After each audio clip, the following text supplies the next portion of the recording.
আরে কি করছেন আপনি? মাথা ঠিক আছে আপনার? কি সমস্যা কি আপনার? আরে কিছু বলছেন না কেন? মাথা ঠিক আছে আপনার? পাগল নাকি আপনি? মরতে যাচ্ছিলেন কি জন্য? একে তো এত বড় একটা বোকামি করতে যাচ্ছিলেন, তার উপরে ড্যাব ড্যাব করে তাকিয়ে আছেন। ভ্যাম্পায়ার নাকি আমি? ডোমারি রক্ত খাবো না আপনার। দেখেন, আমি জানি না আপনি কি, তবে এতটুকু জ্ঞান তো দিতেই পারি যে আপনার কষ্ট যতদিন আপনার ভেতরে চেপে রাখবেন না, সেটা বিষ হয়ে ভেতর থেকে আপনাকেই খেয়ে ফেলবে। এখন বলুন, এই বোকামিটা কেন করতে যাচ্ছিলেন? ডোমারি, আমি কাউকে বলবো না। আমি প্রেগনেন্ট। ভালোবেসেছিলাম, বিশ্বাস করেছিলাম, কিন্তু ভাবিনি সে ভালোবাসা এইভাবে শাস্তি হয়ে ফিরে আসবে। আমি তালুকদার পরিবারের মেয়ে। ওদের পরিবারের সমাজের নিয়ম না মেনে কিছু করে ফেলা মানে সবার কাছে একটা লজ্জা হয়ে যাওয়া। ভেবেছিলাম এখান থেকে ঝাঁপ দিলে হয়তো সব ঝামেলা এখানেই থেমে যাবে। না প্রশ্ন, না অপমান, না দোষ, কোনো কিছুরই সম্মুখীন হতে হবে না। ভিতরের চিৎকারটা এখানেই থেমে যাবে। জীবনের এই মুহূর্তে এসে আমি সত্যিই জানি না আমার কি করা উচিত, কোথায় যাওয়া উচিত। তাহলে আমি বলবো আপনি বাড়িতে চলে যান, কারণ সেটাই হবে যেটা আপনার তাকদীরে লেখা আছে। না, আমি বাড়িতে যেতে পারবো না। বাড়িতে গেলে আমার ওদের পছন্দ মতো বিয়ে করে নিতে হবে, যেটা আমার পক্ষে সম্ভব না। আপনি কি কিছু বলতে চাচ্ছিলেন? আরে প্রবলেম নাই, বলে ফেলুন না। আপনি আমাকে বিয়ে করতে পারবেন? হোয়াট? সত্যি না, মিথ্যে। বুঝাই বলেন না, আমি কিছু বুঝতে পারতেছি না, মাথায় ঢুকতেছে না কিছু আমার। আসলে বুঝতে পারছি না আমি কি বলছি না বলছি। আপনি কেনই বা আমার জন্য এত কিছু করবেন? সরি। আচ্ছা চলেন, মা হবেন না আপনি? একজন মায়ের জন্য এটুকু তো করাই যায়, বলেন? চলেন। যা হবার তা তো হয়েই গেছে। গুনগুন তার পছন্দ মতো বিয়ে করেছে, এতে রাগ করার কি আছে? তুমি রাগ করো, অভিমান করো, আর যাই করো না কেন, এতে ওদের কিছু আসবে যাবে না। তুমি কেন ব্যাপারটা বুঝতে পারছো না? আমার ছেলেটাকে দেখে এত খারাপ কিছু মনে হয়নি। ছেলেটা ভালো ছেলে। আমার ধারণা গুনগুন এই ছেলের সাথে ভালো থাকবে। কি কিছু বলবা? এই সব কিছুর মধ্যে আমি একটা জিনিস বুঝলাম না। তা কি বুঝতে পারো নাই তুমি? তুমি এসবে রাজি কেন হলে? এত বড় রিস্ক যদি কেউ জানতে পারে তাহলে তো তোমারও তো একটা জীবন আছে। তোমার ভয় লাগলো না?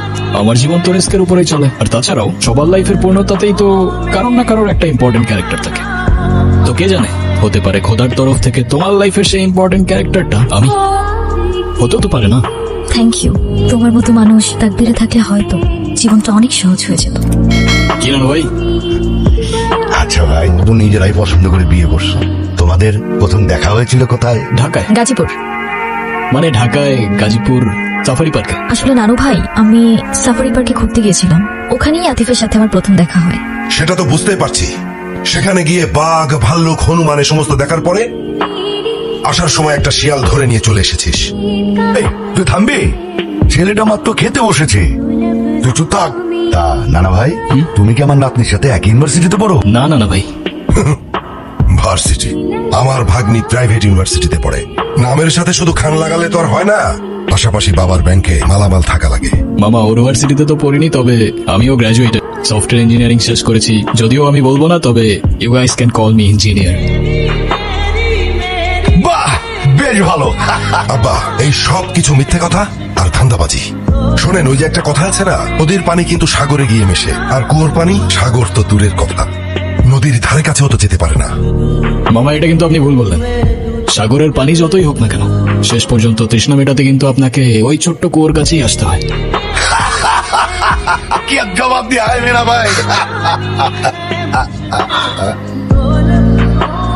তোমরা খাও। আমাদের গুনগুন ভালোবাসার মানুষ কিনে নতুন ঘর বেঁধেছে। ছেলেটা খুব ভালো, আসতে না আসতেই সবার মন জয় করে নিয়েছে। রবি অসম্মতি করেছে, কিন্তু তুমি দেখো ওকে পছন্দ করে নিবে। তুমি এখনো ঘুমাওনি? ঘুমাচ্ছে না। মন খারাপ?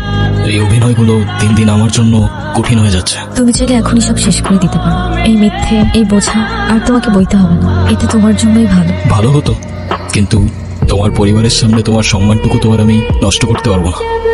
এই পরিবার আমার পরিবারেরই মতো। এই ঘর, এই দেয়াল, এই পরিবারের মানুষগুলো সব আমি মনে মনে চাইতাম।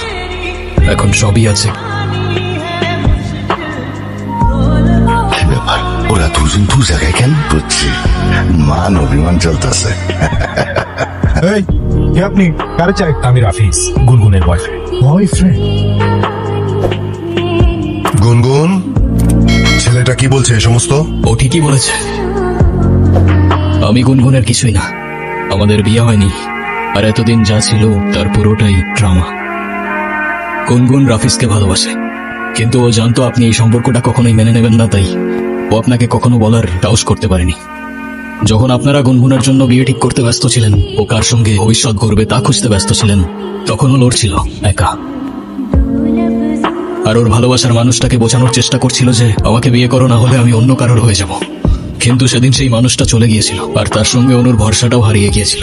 আর তাই ও দাঁড়িয়েছিল একা একা মৃত্যুর কিনারায়। তবুও আপনাকে কিছু বলার সাহস করতে পারেনি, কারণ ও জানে আপনি ভালোবাসায় বিশ্বাস করেন না। আর তাই সেদিন আমি এসেছিলাম কোনো অধিকার নিয়ে না, বরং এই মেয়েটার সম্মান, একটা নিষ্পাপ, ওর ভালোবাসা আর মর্যাদাটা বাঁচাতে। আর হ্যাঁ, আমি ওর কিছুই না, আমাদের মাঝে কিছুই নেই। এই অভিনয়ের শেষটাও আমি লিখে দিয়ে যাচ্ছি। চলে যাচ্ছি আমি। যদি কোনো ভুল করে থাকি মাফ করবেন সবাই। আতিফ, আমি তোমাকে মিথ্যা বলেছিলাম। আমি প্রেগনেন্ট না। এই প্রেগনেন্সি মিথ্যে নাটক সাজাই। প্যারালাই ছিল। এই মিথ্যেটাও তো তোমার ভালোবাসার মানুষকে পাওয়ার জন্যই বলেছিলে না? তুমি তাকে পাওয়ার জন্য কোনো কিছুই আর বাদ রাখলে না গুনগুন। আর তাই হয়তো তোমার তাকদির আজ তাকে তোমার কাছে এনে দিয়েছে। ভালো থেকো।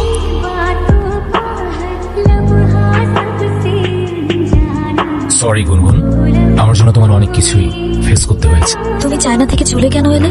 আরে এলাম, চাইনা গিয়ে এবার কি হয়েছে জানো? আমার নতুন কিছু বায়ের সঙ্গে পরিচয় হয়। ওরা তো বাংলাদেশে ব্যবসা করতে আগ্রহী, এর জন্য ওরা পার্টনার খুঁজছে। মানে আমি বলতে চাচ্ছিলাম যে তোমার মামার তো অনেক সম্পত্তি, মানে টাকা পয়সা আছে আর কি। তোমার মামা কি তার ভাগ্নিকে খালি হাতে বিয়ে দিবে? তা মানে বলছিলাম কি যে তুমি যদি আমার সাথে থাকো তাহলে এরকম ইনভেস্ট আমি 6 মাসের মধ্যে উঠে ফেলবো আর কি। তুমি ফিরেছো ঠিকই, কিন্তু ফিরেছো নিজের জন্য, ভালোবাসার নামে নিজের স্বার্থ নেই। আরে কি বলতেছো তুমি এসব? চুপ, তোমার মুখ থেকে আর একটা শব্দ না। আজ আমার নিজের উপর রাগ হচ্ছে। আমি তোমাকে ভালোবেসেছিলাম, আর আজ তুমি এসেছো, সাথে করে নিয়ে এসেছো টাকার হিসেব, ব্যবসার প্রজেক্ট। এটা নতুন কিছু না। তুমি যখনই আসো তখন ভালোবাসা নয়, তোমার দরকার নিয়ে আসো। ঠিক আছে, তোমার আতিফের কাছে যাও, তোমার প্রেম ভালোবাসা সব আর সাথেই মানাই। হ্যাঁ, একই বাড়িতে থাকো, একই ঘরে থাকো, না জানি কি কি হয়েছে এর ভেতর। আমি তোমাকে ভালোবাসি না। তুমি এখন এই মুহূর্তে এখান থেকে চলে যাবা। যাও। এই জি ভাই। কি হয়েছে ওদিকে? ভাই 2 জন ফুড ব্লগার আছে, শুধু ফ্রিতে খাইতে চাই। আচ্ছা, তুমি ওদের সার্ভ করো, আমি পরে দেখতেছি। আর এটা আমি নিয়ে যাচ্ছি। ঠিক আছে ভাই।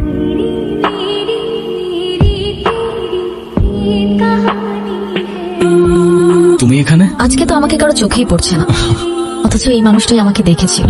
তার ক্যামেরার লেন্সে নয়, তার হৃদয়ের গভীরে থাকা লেন্সে। সে দেখেছিল এমন ভাবে, এভাবে দেখা যায় দুপুরের মায়া ভরা রোদ, যেভাবে অনুভব করা যায় না বলা ভালোবাসা। এখন আর এসব জেনেও কি? সে তো তার তাকদিরে লেখা মানুষকে পেয়েই গেছে। আমি তো শুধু একটা ছায়া ছিলাম, আলো তো ছিল অন্য কারোর জন্য। চায়না জিনিস ভেঙে যাওয়ার আগে ছুঁড়ে ফেলে দিয়েছে। তুমি যখন আমার ডায়েরিটা পড়েছো, তার মানে আমার ভাঙা স্বপ্নগুলোকেও দেখেছো। তুমি যখন আমার জীবন থেকে চলে গেলে, আমার সব রং হারিয়ে গেলে, তাকদিরে তার জন্য ঠিকানা লেখা থাকে। তোমার তাকদিরে আমি আছি কিনা সেটা আমি জানি না, তবে সেই ছোটবেলা থেকেই একটা জিনিস চাইতাম জানো, একটা ঠিকানা, যেখানে সন্ধে হয়ে যাওয়ার পর কেউ বলবে তাড়াতাড়ি ফিরে এসো, সকালবেলা ঘুম থেকে উঠে কেউ বলবে ঘুম ভালো হয়েছে, আর দিন শেষে খাবার রেখে বলবে ঠান্ডা হয়ে যাবার আগে ভাতটা খেয়ে নাও। এখন তুমি যদি বলো আমি তোমার তাকদিরে আছি, তাহলে আমার সেই ঠিকানার নাম হয়ে যাবে তুমি। এখনো যদি না বুঝো, সেই ঠিকানায় আমি দাঁড়িয়ে আছি, তোমার সামনে, তোমার হয়ে। তবে শুধু ভালোবাসার জন্য না, একসাথে বাঁচার জন্য, একটা জীবন করার জন্য, যে ঠিকানায় শুধু তুমি আর আমি।